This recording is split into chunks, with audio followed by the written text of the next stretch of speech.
Hey there folks, this thing here towering above me, that is our wild fennel plant. And today I'll be harvesting the seed and trimming the whole plant down. Let me show you how I do that. The wild fennel we have in our garden grows as a single clump. This is those old stems are coming from the same root, and each year I cut them down to the ground and they resprout in spring. They started resprouting even now. You can see those gentle lighter green fronts, but those will be killed by the winter temperatures and the frost, and it will restart in spring. We use the wild fennel as a substitute for dill when it's young and tender, and then we leave it as for the ecosystem services it provides. It's all the umbel family plants. They host lots of hoverflies and parasitic wasps, which help with the pest pressure in the garden. And finally, in autumn, we harvest the seeds of the wild fennel. They're very nice medicinal herb. So you can see here that on those seed heads, the seeds have already fallen or have been eaten by the birds. And we are a bit late with the harvesting. I should have done that maybe a month ago. But as we already have maybe a liter of those seeds, a 1 liter jar full of those seeds, it's not necessary to gather more. It's still nice to have some of those each year to replenish the stock, as we gradually are using them in winter as an additive to our daily herbal tea. You just have to rub the seed heads through your fingers and the seeds separate very easily. The wild fennel plant is considered invasive in many places, and that's usually a result of grazing animals not being present in the ecosystem. The seedlings we get here around in the garden, they have no chance with our mowed paths and the lawn which was trimming. And if they fall in one of the beds here, like this one, our herbal propagation bed, very weedy, but anyhow it works. If they fall here, I pull them out and plant them out, usually in the wild, or give them to our friends as gifts. Another very useful thing for which we use the plant is as compost aeration, because as you can see now, I'll just make a quick cut of the stem here. Seeds are falling all over me. You can see the stems, they're hollow and soft inside with the harder outside part. So when we add those to the compost, usually chopped in shorter pieces, they act like aeration channels. They permit air to go into the center of the compost and slowly decompose. They also provide shelter for microarthropods, for worms. So all around a very useful plant to have.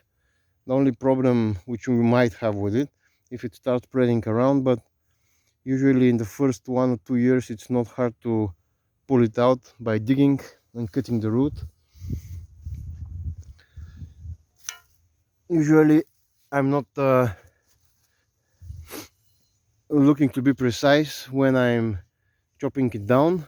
First I use my machete to just remove the stems, and then use the pruners to prune it closer to the ground. No need to leave some stems sticking. They will rot anyway in winter. Let me just put the camera down. And this is what I usually do.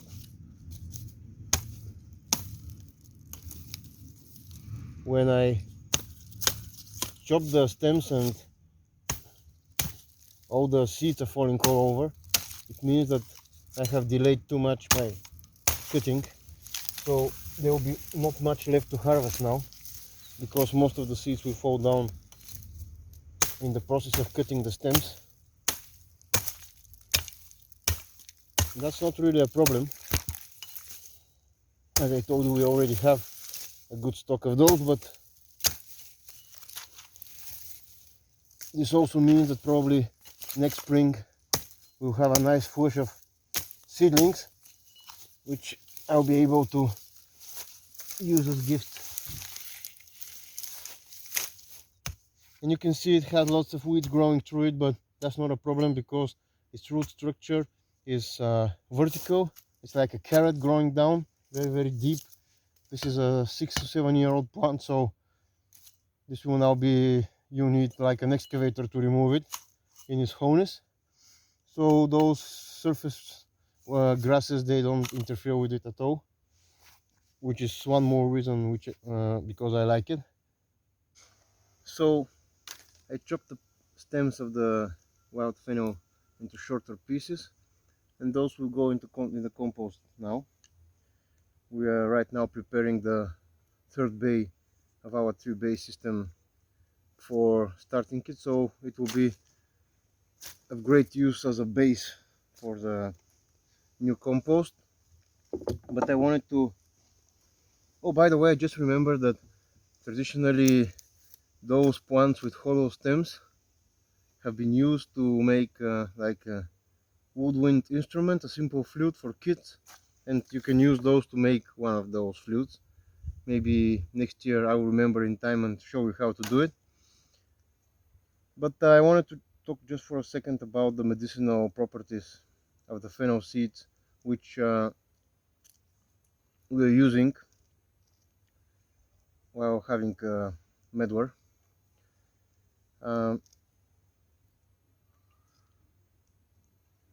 We started looking into the fennel and fennel seed when my wife was pregnant with our first child, because it's one of the most widely used herbal teas for lactation, improving the flow of milk which a new mother produces. We were worried that if she would have enough milk, so fennel teas, fennel seed teas were something which we used to a good effect. And the second very popular use for the fennel seed is for stomachache, cramps, and indigestion. It's actually one of the very few teas which are prescribed to babies with colic here by the pediatricians,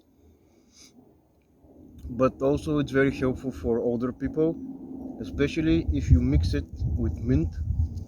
You probably know that mint is very good for stomachache and pains in the abdominal area. We usually mix it with peppermint, but peppermint works as well.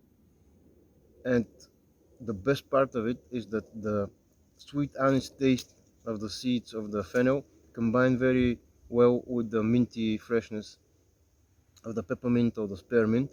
So it's not only making a great tasting tea, but it's also very helpful and offers quick and sure pain relief for people with stomachache problems. That was all for today. I'll be finishing my medwar, and very soon we'll have to harvest the rest of those, because after a week the temperatures will be rapidly dropping and then they will just fall off the tree. That was all for today, folks. I'll see you tomorrow.